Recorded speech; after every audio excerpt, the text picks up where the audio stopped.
you for joining us. We had some technical difficulties, so we thus far we have done roll call and some of our basic business. There has been no opposition in any of basic business which has been performed. So we will continue on into the communications and committee reports. So item number A, agenda items for October 8th. Oh, I'm sorry. Agenda items for the October meeting are due by the end of September. I thought I was handling that so smoothly, and then, yeah, all right. Item B, Planning Commission report. The Planning Commission met last week. We had two items on the agenda, and they were both tabled. One was Morgan Auto, and they didn't get their revised site plan in time, submitted in time, so it was tabled. And the other was the outdoor dining. We're still looking at different parts of that before we go.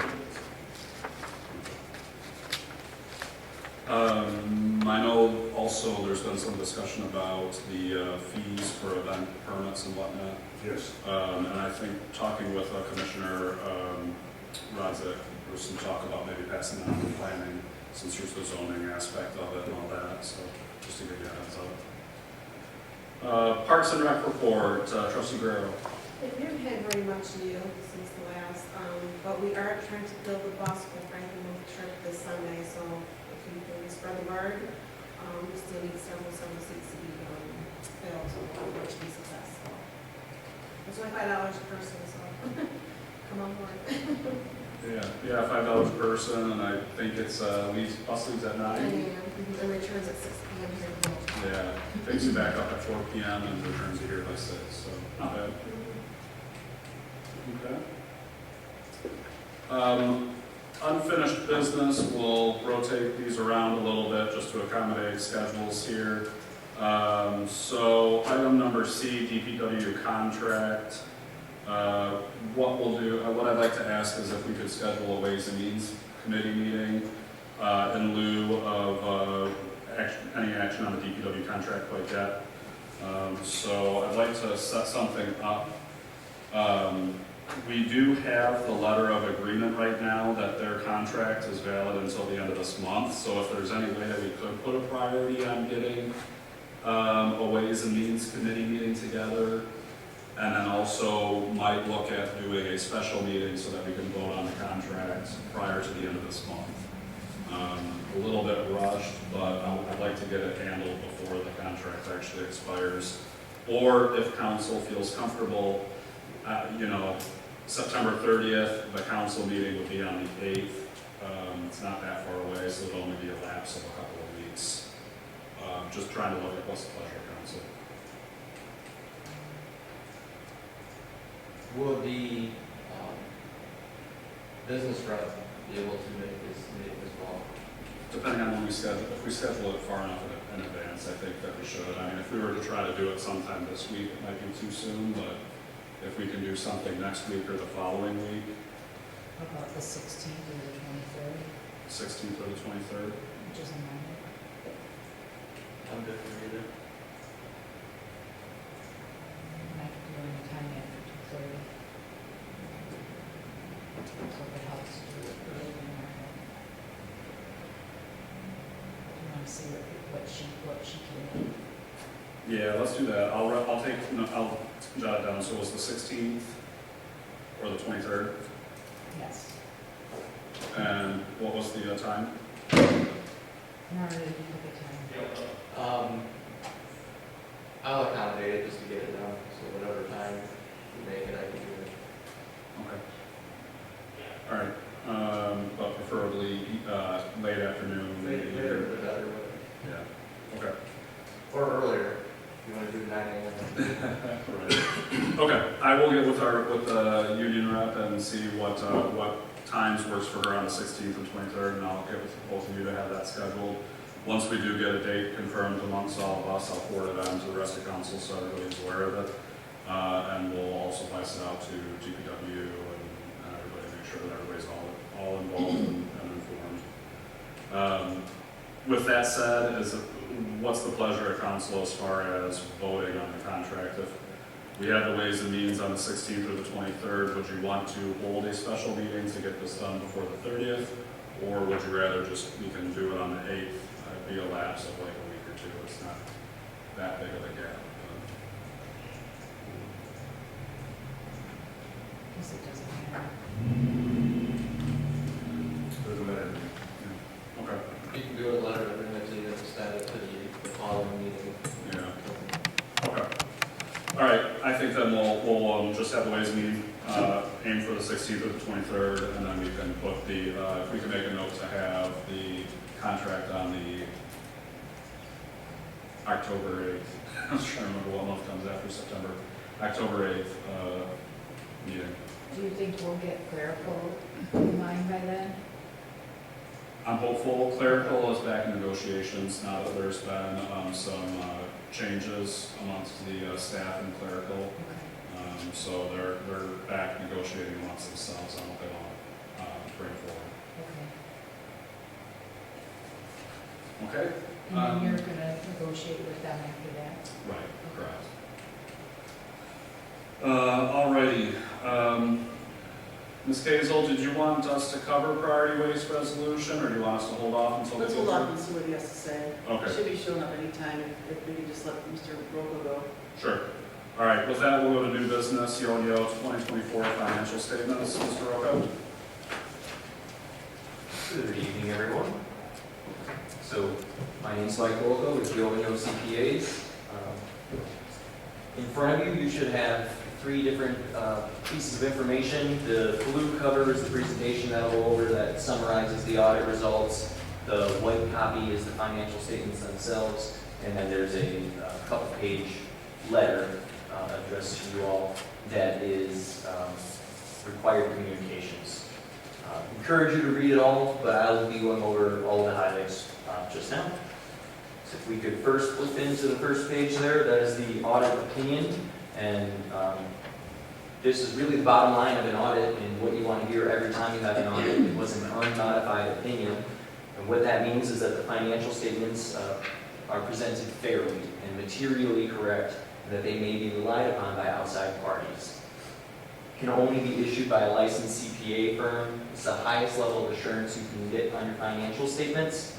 And then with that, there's a few things you have to know about that opinion. Management's responsible for the financial statements, the internal controls over the financial reporting, making corrections to errors or fraud, and really having a good set of internal controls, as well as looking into and looking forward to think, will the village be around it within the next 12 months? Now, for government audits, that's less important. They typically stick around. Our responsibility is to evaluate that system of internal controls, perform risk assessment, create procedures, and then apply those procedures on the financial statement information, and ultimately provide that opinion. So, unmodified opinion, that's the bottom line, and that really is what you want to hear. It's like an A+ on a report card. The next several slides are brief highlights of financial data. I'd like to stress and remind everybody this is as of March 31, 2024, your year end. So of course this is sometime in the past, and all the numbers you've heard so far today and for the past several months, of course, these numbers will be quite a bit different. So you'll see a pie chart of the general fund here, and this is breaking down the revenues for the general fund. Probably no surprise to anybody here, the biggest two pieces are property taxes and state grants. And then the third largest there is federal grants at $515,000. Now, if you were to compare year over year, this would look very similar with the exception of that federal grants line, and that was recognition of the ARPA funds. In the following slide, similar pie chart, but this time for the general fund's expenditures. Biggest part is public safety, and that's the policing, followed by the blue slice, which is the general government, so that's the basic operations of the village itself. And really, most of these classifications were fairly consistent year over year. One thing to note is that the capital outlay was a little bit lower due to the Lions Hall improvements that took place during fiscal '23.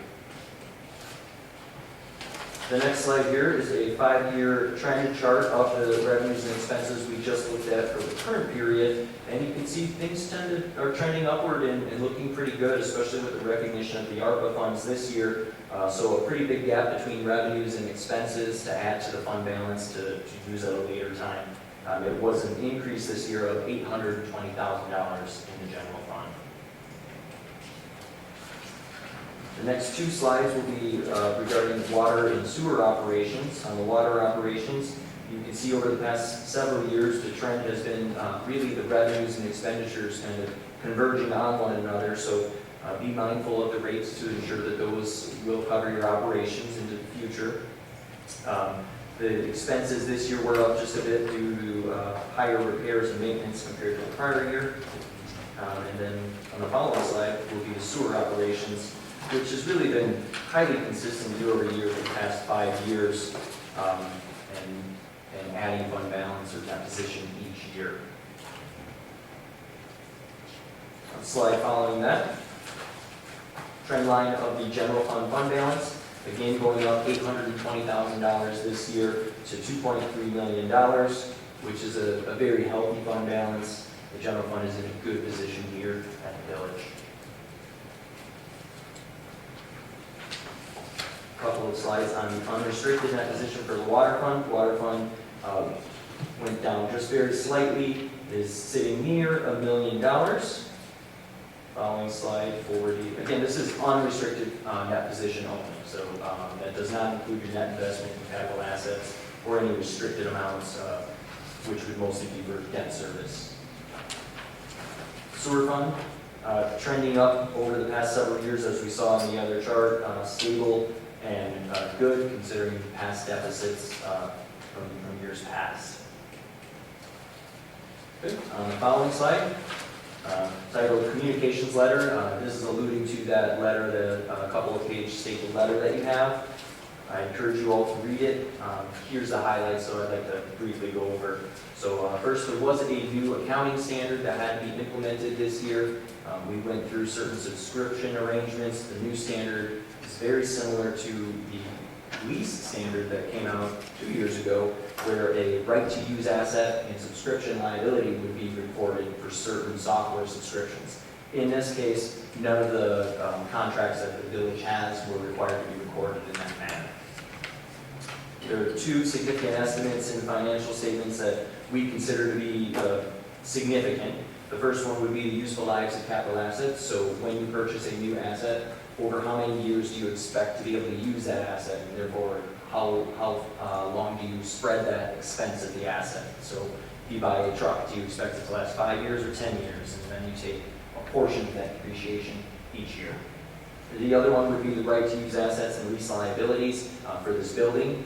As you're the lessee of this building, you have to record that liability in the asset, and so there's some inputs that go into that are an estimate, such as potential renewal clauses, discount rates used.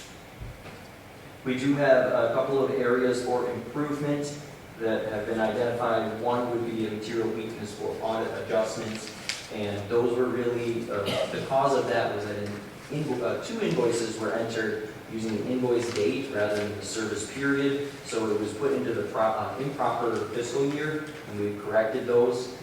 That was not in the general fund actually, so the amounts were not very large, but considering how small those funds were, they were material to those funds. We have a couple of comments and suggestions, information technology related to passwords, to put some password protection on the accounting software, which has already been implemented. And then manual review of journal entries. So for, manual journal entry review. So manual journal entries are a natural part of your financial system, really, and a lot of that occurs, especially at year end, to book accruals, and you find errors, you make error corrections. That's the way errors are corrected. But we find it would be best to have a second set of eyes look at all of those journal entries. So if one person is posting them, somebody else reviews it, or vice versa. That, I'm thinking questions.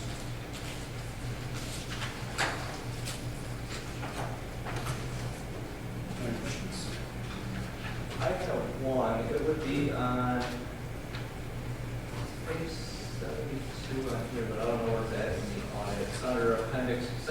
line item A. It says they've identified the following risks of material misstatements. One of them is management override controls. What is that? Yes, sir, I can explain that. So perhaps last year, the year before, there was a new auditing standard put in place in which we were required to disclose to you guys areas that we perceive as increased risk.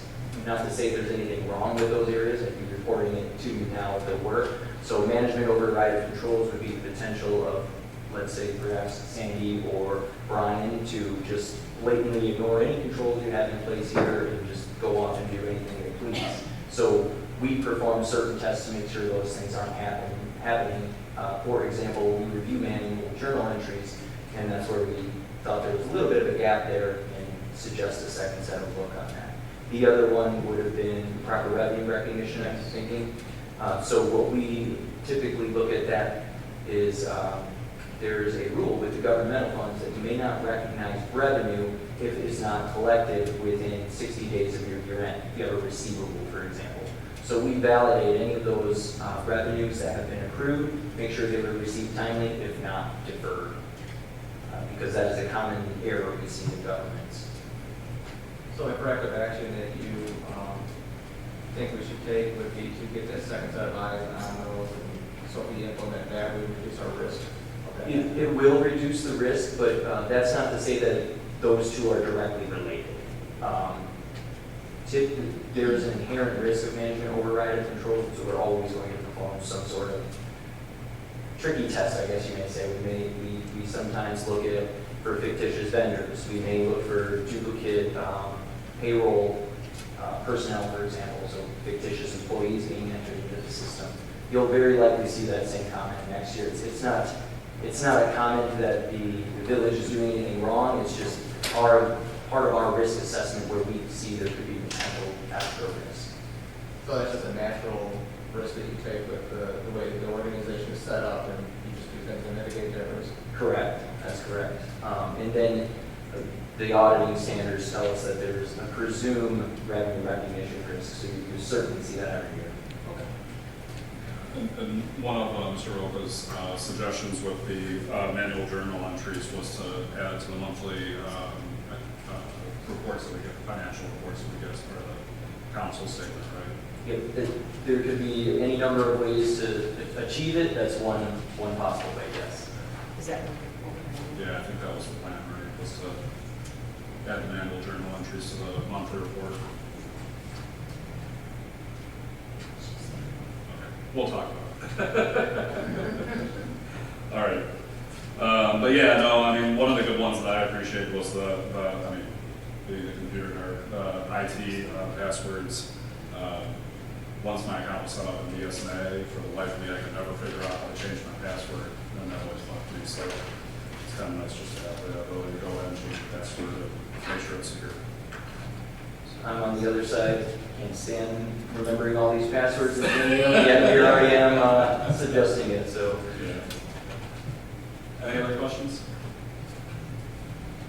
well, I'd like to thank everybody here that took part in the audit. It is a lot of work to get an audit done. And thank you guys for selecting the ONEO. Truly, Absolutely. thank you. All right, thank you very much. Alrighty, let's finish up with new business. We'll do item number B, building inspector RFP. So this one, we put this on here just as a discussion point. So we do have Mr. Mike Pomerito as our building official at the present time. He did, suggest that, in the future, he's going to be looking to go, he's going to be looking to retire. He is, up there in age. Admittedly, we went with Mr. Bomarito because we didn't really have much of a choice due to the kind of emergency situation with our previous building official, Mr. Cohen. So it was just kind of getting the pleasure of the council. I mean, do we feel like we can give Mr. Bomarito a chance, let him, move forward? He is the building official for Romeo and Washington Township, which is kind of where the familiarity for Mr. Cohen came from. That Dave used to work with Washington Township as well. Have to receive and file some signatures. Oh, okay. Back up to item number A. For Yo financial statements, we need a motion to receive and file our financial statements. I apologize. So moved. Support. It has been moved and supported that we receive and file the financial statements from Yo. Roll call, please. Trustee Pombana? Yes. Trustee Gilbert? Yes. Trustee Guerrero? Yes. Trustee Dona? Yes. Trustee Capoli? Yes. President Weiss? Yes.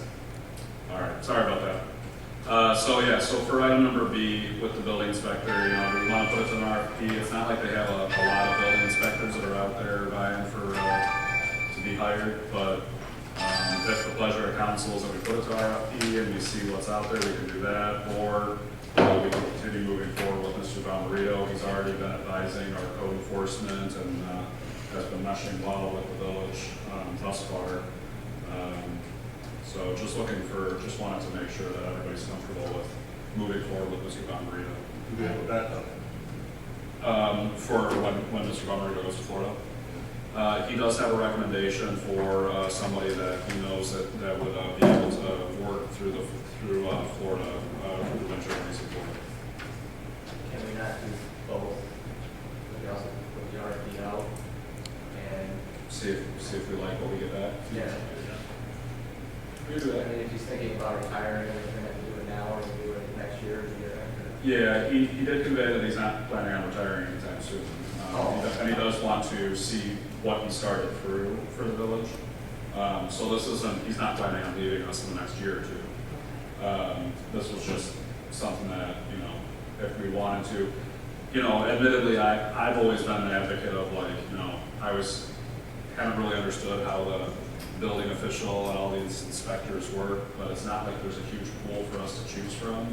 So when we had our previous building official, have the medical emergency, it was like, geez, we got to get somebody in place. We didn't really have a lot of options. We went with Mr. Bomarito. Just want to make sure that council as a whole is comfortable with that, or if you feel like you want to do an RFP, see what's out there.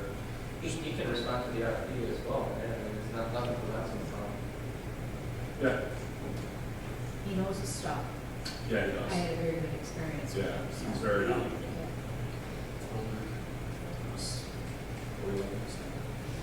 No. Well, he's not the right manner. I guess we gotta look up, let's go to RFP because we need to protect ourselves. Sure.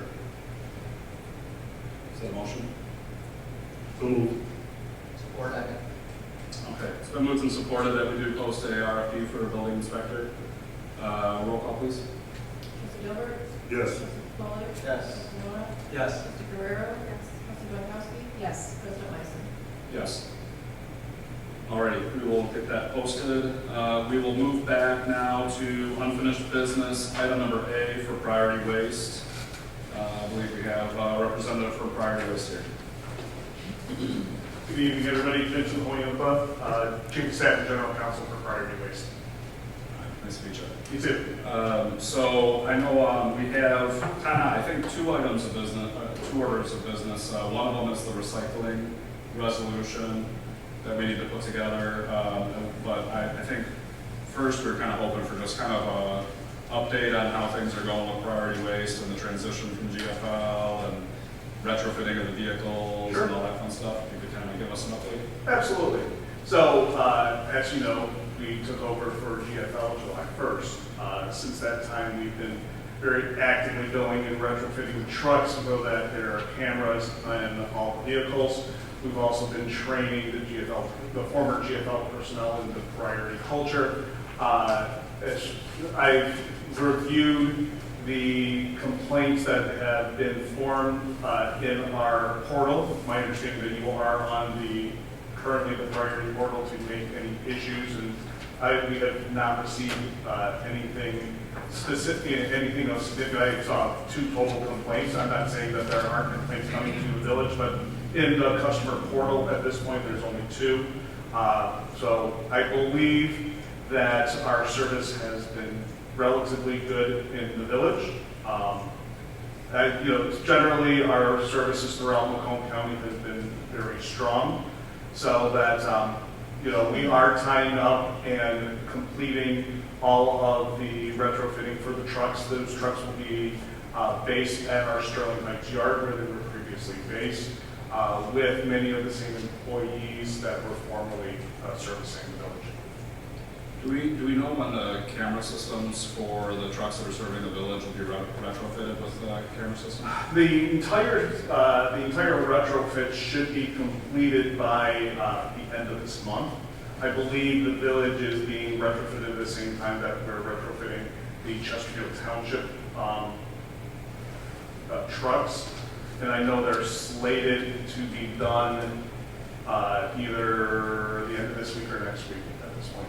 And the employees will know that they're not going to be on camera? Yes, absolutely. They are looking forward to it because the camera system for priority, it's not a gotcha, all right?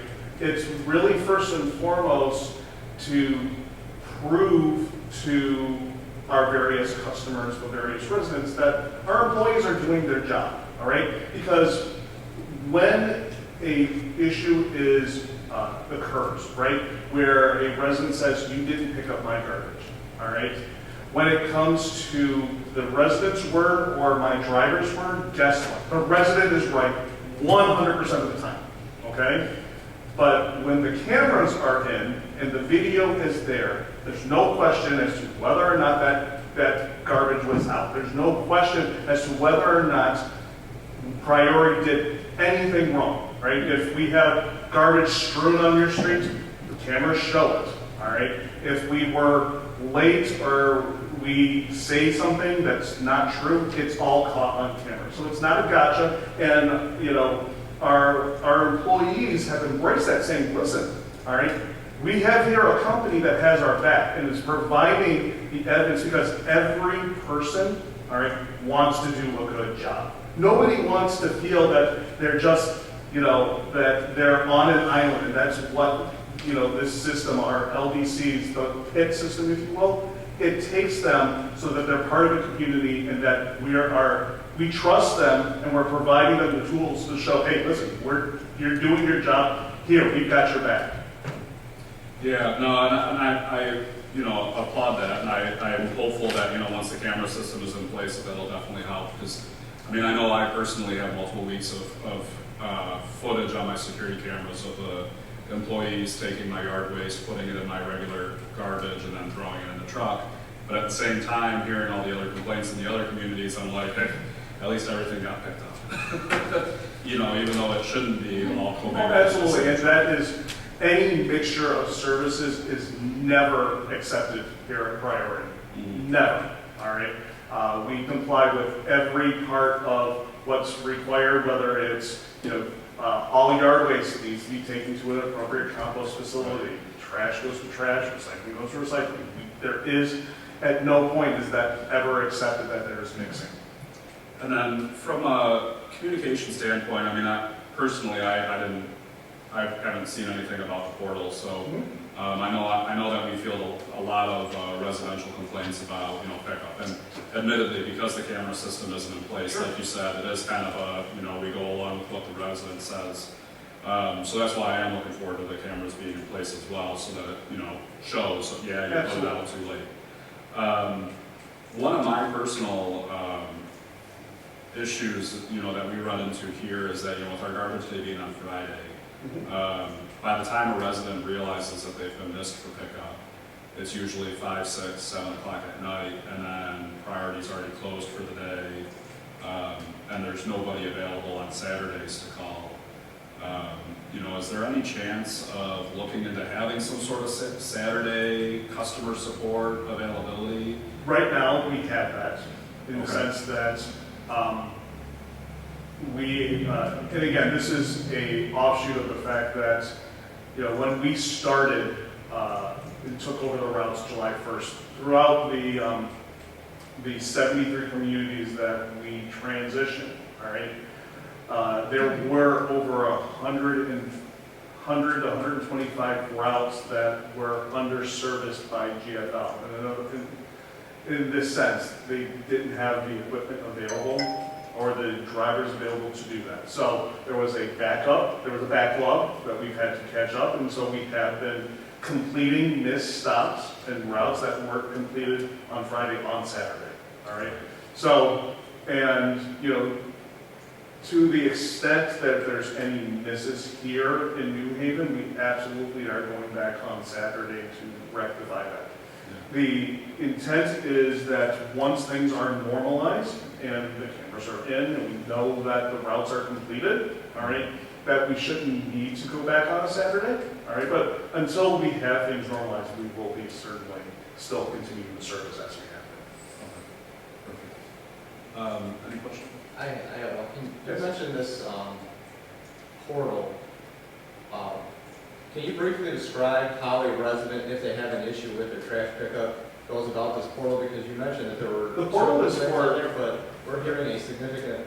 The portal is for the village to use when there is a issue that the village has. Now, when the resident calls for that, we also enter that into the portal so that the village is aware of the complaints that are coming in, okay? So, again, we track all complaints that come in, and so it gets entered into, again, it is a team-based report, all right, which is full access to anybody at the village council, okay, or your designees, whether it's the BDW, whatever they say, right? A resident doesn't put any information there, that's going to be put in on our side. But it's a report card, if you will, so that you know that, hey, because we will report, we received 15 calls from your resident saying that we missed, whatever the case may be. It's there and it'll show how we resolved it. So a resident, So a resident would contact priority or email priority, but probably contact, that's a call, all right? And the way it's routed, all right, is it will be live answered by a person, okay? That person will then vet the situation, identify what community they're calling from, what kind of issue, all right? If it's a billing issue, it will go to the billing department, if you will, all right? Because our goal is to resolve a resident's issue on that call and not have to get not have to wade through multiple layers to get to the right place. So we have somebody, not a computer, so you don't have to dial one to press one to do this, right? So the individual, and we have, at this point, 6 people that are live answering those calls, all right, and routing it to the correct department, all right? If it's an operation, so if they say, I'm in New Haven and my stop got missed, all right, it will then get routed to who we call is a logistic driver coordinator, all right? That's the person that is watching the cameras, working directly with the trucks in the field, all right, is monitoring the completion of that route because they can see where that truck is, what that truck has done, what it's assigned to do, all right? So there's no misunderstanding of what truck is, this truck is trash, this truck is recycling, this truck is yard waste, whatever the case may be, all right? So that's all identified there, and they, if you will, are playing a game of Pac-Man, all right? They're watching that truck literally pick up from house to house to house all the various services, right? So when we receive a call that says, hey, you missed my stop. Okay, no problem. What's your address? We're able to instantly, or within a 30 to 60 second delay, if you will, all right, determine whether or not, number one, we've been in the area, okay? Number 2, if we've been in the area, whether or not the garbage or whatever that case is actually out. And actually able to talk to that person and say, hey, yeah, you're right, we missed it, all right, we'll be right back, and we address it. Or we can say, hey, when we were driving down, nothing was out, and hey, here, if you like, we can send you the video because we can see Johnny trying to run down the garbage, just, that it's late. So yes, all right, the way it's done is live, where they're not leaving a message, they're actually going to be talking to the logistic driver coordinator, the person that's responsible for things, to make sure that, to address that issue, all right? Now, you're a former GFL community, right? Prior to July 1st in the transition, all right, Priority was servicing 43 communities throughout Southeast Michigan as well as Indiana, okay? In those communities, our success rate, if you will, all right, was 99.997%. all right? So I would service 300,000 homes a week, all right, times 3 services usually, so there's 1 million touches, 900,000, 1 million touches, all right? The amount of verified missed stops on a weekly basis, my average, all right, was under 150, all right? And, you know, we address that within 24 hours, all right? That's the level of service that we will provide the village, all right? We're getting the cameras on board if it's not already, and I apologize. I'm fairly certain there are trucks in the community that are cambered, but they're not 100% cambered at this point, all right? But when we are fully, what we call prioritized, all right, it will basically be very smooth, and you'll see the same level of service that we've provided communities, for example, Sterling Heights or the city of Detroit, where you're not going to have issues. For kind of piggybacking on the portal questions, if we were to put in a portal incident after hours on a Friday evening, after being notified by a resident that there was a miss, is that reviewed at all before, like Saturday morning when they're? Currently, they are reviewed on Monday morning. Okay. All right. If that is a issue, if it becomes a issue, all right, we can certainly amend that. But our current process with our Friday communities, all right, or even for Friday service for a 5-day community, all right, is that those issues, if they come in, if it's put in the portal by the community typically after 5:30, all right, that they're reviewed Monday morning first thing. Yeah, because I think, you know, and I go back to, that's kind of the situation we get into where, you know, it's later in the evening that they realize they've been missed. And that's probably why we don't have that many issues that's being filed into the portal, because I don't remember who the gentleman's name was, but there was a gentleman who came into the office and gave us a cell phone number of, I don't know if it's a route supervisor or who the person is, but said, hey, here's the number of somebody to get in contact with at priority. And so a lot of times when we have the missed pickup, you know, from the residents, we're sending the text message directly to that person. Sure. Circumventing the portal, but also then it gets that, it gets the attention on Saturday. Absolutely, and Right. again, right now, we are providing Saturday service to make sure that all those are missed, all right? Our intent ultimately, again, full transparency, is I don't want to have those drivers work Saturday, all right? But until things are to the satisfaction of every community, until we can make sure that I'm able to pick up 1 million people Monday through Friday, we're going to continue to work Saturday. So through this portal, say hypothetically 10 people call to say that their trash wasn't picked up. Sure. Would that, and they get put into the portal, is that visible to us to see how many? Yes. Yes, you will be able to see over time. Nothing disappears from the portal. So we're able to run reports, or you're able to run reports on your own to say, hey, listen, you're averaging 15 missed stops a week. All right. You'll be able to see, and you can sort it such that this address, 41378, you've missed 5 weeks in a row. It's all there. All right. Priority is fully vested in 100% transparency. All right. When we make a mistake, we will own that mistake and we will make it right. Yeah, and it is something that I have heard, you know, I was actually telling a couple of the council members prior to the meeting at the beginning that, you know, you guys have a pretty good reputation with some of our neighboring communities. Mayor of New Baltimore had some really good things to say about you guys, and that, you know, if you're called out about accidentally throwing away a garbage can, you guys review the video and go, yep, we did, and, you know, correct the situation. So, you know, I think, at least from my perspective, I'm very understanding of the situation that you guys are having, especially with the mess you inherited from GFL. I guess you know, just again, I go back to my biggest concern is that, you know, it's a late Friday by the time people realize, and it's like, there's that gap until Monday if we put it into the system. And again, we will continue to address that until it's not a concern.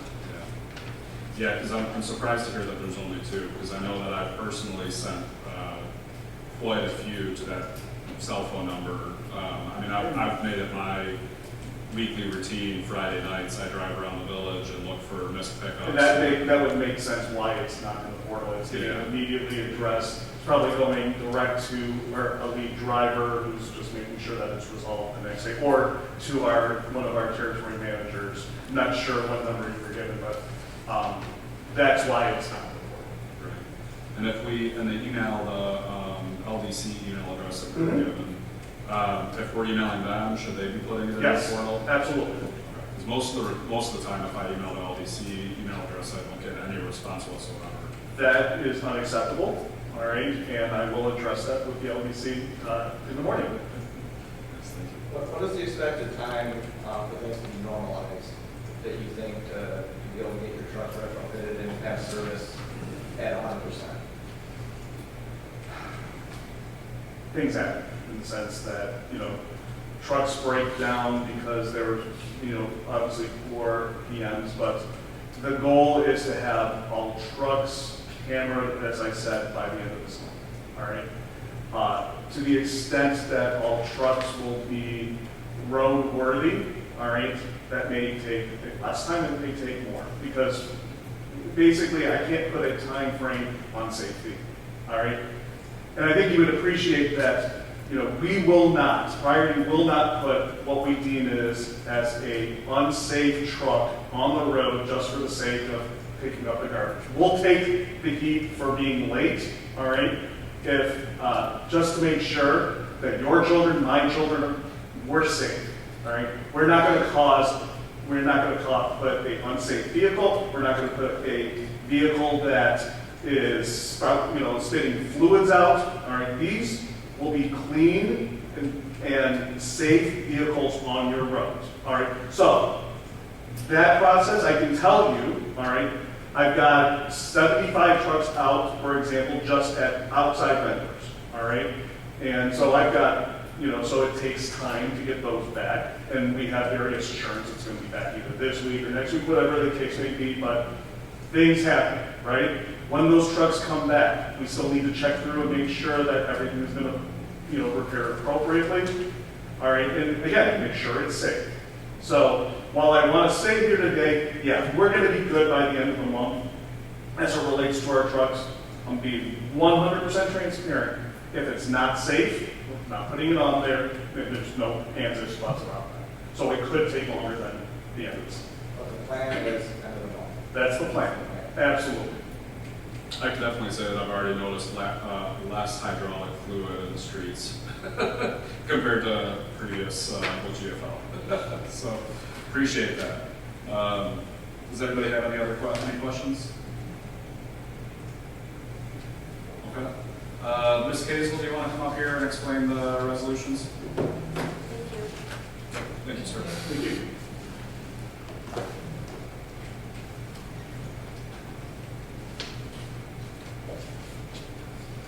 So as I said last month, that I would create 2 resolutions, so you guys can pick which way you want them to go. With one resolution that says weekly, you'll see it like the 3rd paragraph down. That includes the commingled $2.25. That brings up the total for the monthly charge per unit is $20.25.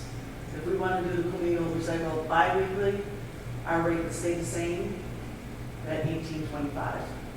So you guys have to decide how you want your garbage to be done. So, and educate us on the coal again. I know. Absolutely. All right, so recycling really should be called single stream. So in other words, there are various things that a resident can put in their recycling bin or recycling container. That's going to be cardboard, that's going to be plastic, that's going to be glass, aluminum, that sort of thing. All right. Now, we also try to educate the residents to say, while a pizza box is made of cardboard, that's not something that's recyclable because it is contaminated, right?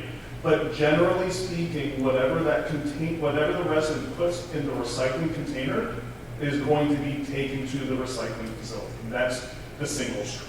In a separate recyclable? In a separate truck. Okay. Correct. We will have a truck for trash, a separate truck for recycling, a separate truck for yard waste. Now, all right, you're a smaller community, and it is possible, however unlikely, all right, that, you know, we could have a truck start and pick up the trash for a specific area, all right, dump the trash over at Pine Tree, which is obviously right here, okay? After being fully empty, go and pick up whether it's the compost or whether it's recycling. So it's not commingled with the trash, all right? So that's possible. So, but it won't be picked up at the same time. So a resident, if they're, you know, they're saying, hey, I saw that truck pick up my garbage at 7:30, and they're back here now at 2 o'clock picking up the recycling, I can say that's what happened, all right? And we can show where the truck went to, okay? But they will definitely be picked up at separate times. Never the same time by the same truck. I just don't want to pay for recycling, that's not really. Oh, absolutely. Absolutely. Yeah, to Mrs. Bonkowski's point, Trustee Bonkowski's point, sorry. You know, you always hear about how, well, recycling's a scam, or that it's, you know, that the recycling doesn't actually get recycled, that it all ends up in the same place at the end of the day. I mean, can you shed some light on that? Absolutely. All right, so, number one, right now, Priority does not have a materials resource facility. We're in the process of building it, all right, and they are multi-million-dollar projects. Right now, the one we're building in the city of Flint is a $40 million project, all right? What happens is trucks will come in after collecting your recycling, all right, take it to that facility and literally dump it on the ground, okay? The facility then will put it through a series of conveyors and sort it through, whether manually or with optical sensors, okay? So, you know, the goal is to sift through. The plastic goes with the plastic. There's various grades of plastic. Cardboard goes with cardboard, that sort of thing, and then sell it to various recycling entities that want that product, all right? Now, there's going to be contamination, all right? The general rule, or what we've found in the industry, that about, at a minimum, 20% of everything collected from a community is contaminated. Why? Because, you know, the one guy that puts the pizza box in there, all right, can contaminate the whole process, right? So that there's that risk. But 20%, basically 20% of everything collected is trash, if you will, and that gets sorted out. That part gets carted to the landfill. The remainder will go any number of places. Now, we can't control if, you know, when that plastic gets to the, you know, to the ultimate user, that they're satisfied with it, they don't ultimately dump it. That happened. I mean, unscrupulous companies were sending that plastic over to China and then just dumped it back because it was no good to them. They dumped it back into the ocean. We can't control that. All right. So, you know, from a big picture standpoint, all right, we are, and we need to do our best to help preserve the environment, and that a lot of that really requires the education of the various residents as to the do's and don'ts of recycling, if you will. And with the bi-weekly versus weekly, so, you know, a resident puts out their recycling on an off week, just gets left there, and then next week, the following week, you know. Honestly, in that situation, all right, if it's in the recycling cart, it would be left, all right? But if it's, you know, if it's like, let's say a bunch of stacked boxes that are next to your trash can, it's gonna be picked up as trash. Because at that point, you know, our job is, we don't wanna leave, you know, things that are gonna be flying around the street. And we'll probably, you know, I would probably hear from somebody on this council say, why did you get those boxes? Well, it's not the recycling week, but then pick it up as trash. So we will pick it up as trash in that situation. But if it's in the recycling container, we would leave it. Yeah. I think that's my only concern with the bi-weekly is just, you know, how would you communicate to the residents that this is the recycling week versus this isn't the recycling week? And And you get people complaining that they got skipped or something, and it's like, oh, well, no, this isn't the week, you know. I don't know what your guys' thoughts. Yeah, any other questions, thoughts? You know, we're so used to weekly. Right. We are really used to weekly. I mean, it's gonna take a little learning, education curve to get people to realize that it's every other week. I mean, in my case, if I forget what week it is, I'll just put it back in the garage. Right. But I said, I'm spoiled too, I've been just used to weekly, and I prefer, which may not be a popular opinion, but I mean, well, some people may look at that $2 as, Yeah, we did put it out to vote on Facebook, a Facebook poll. I mean, I know social media isn't the most official, you know, form of polling, No, but, because you're getting, yeah, but there was a large number of folks who actually said they wanted to keep the recycling weekly, yeah. and are you giving recycling bins? I don't remember. You probably mentioned, talked about that way you started this conversation, Sandy, but I don't No, all we've been using is what you learned about that, so. remember. Okay. So Priority doesn't provide bins, recycle bins? We would continue to use the recycle bins, and I don't have the RFP in front of me. I would stand by whatever what we've set forth in the RFP, because But in general, does Priority offer, if nobody in this community have bins, does Priority offer a recycle bin? They we, have a 65-gallon for $110 plus taxes, $15 for delivery, and 3.1 credit card processing fees, and a 96-gallon for $110, $15 delivery, and a 3.1 processing fee. so trustee Pankowski, in the process of an RFP, all right, when you have bidders, all right, you can set forth and state that, you know, if you want to provide service here in this community, you need to do X, Y, and Z, which could include the recycling cart, all right? So from my interpretation, from what, you know, Madam Clerk has stated, is when we did this RFP, all right, it did not include the, you know, a free container, if you will. So Okay. the simple answer is no. No, in this situation, the answer is no.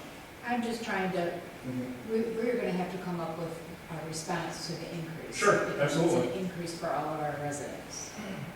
And I just wondered, is there a cart available that's to ease the pain, but isn't there a person doing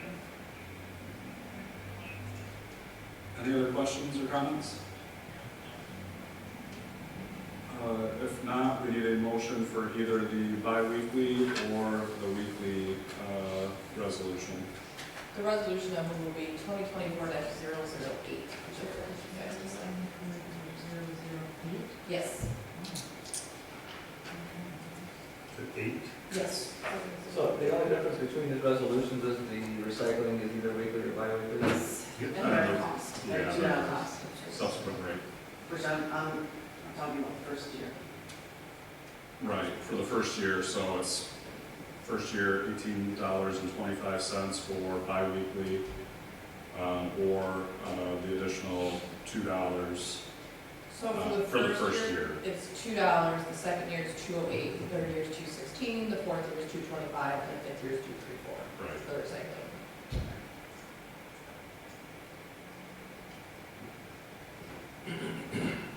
So I will make a motion for resolution 2024-008, correct? Yes. And that is for the weekly commingled recycling collection. First year at $20.25 a month for our residents, second year $21.06, third year $21.90, fourth year $22.78, and fifth year $23.69. Is that enough? Thank you. It's been moved and supported that we pass resolution 2024-008 for weekly recycled pickup in the amount of, amounts that were given as part of the motion. Roll call, please. Trustee Pankowski? Yes. Trustee Guerrero? Yes. Trustee Nona? Yes. Trustee Capoli? Yes. Trustee Dittenberg? Yes. President Bison. Yes. Thank you. Thank you very much. All right, that concludes our unfinished business. We already covered new business previously, so that brings us to call from the floor. So if we have any call from the floor, seeing none, call from the table.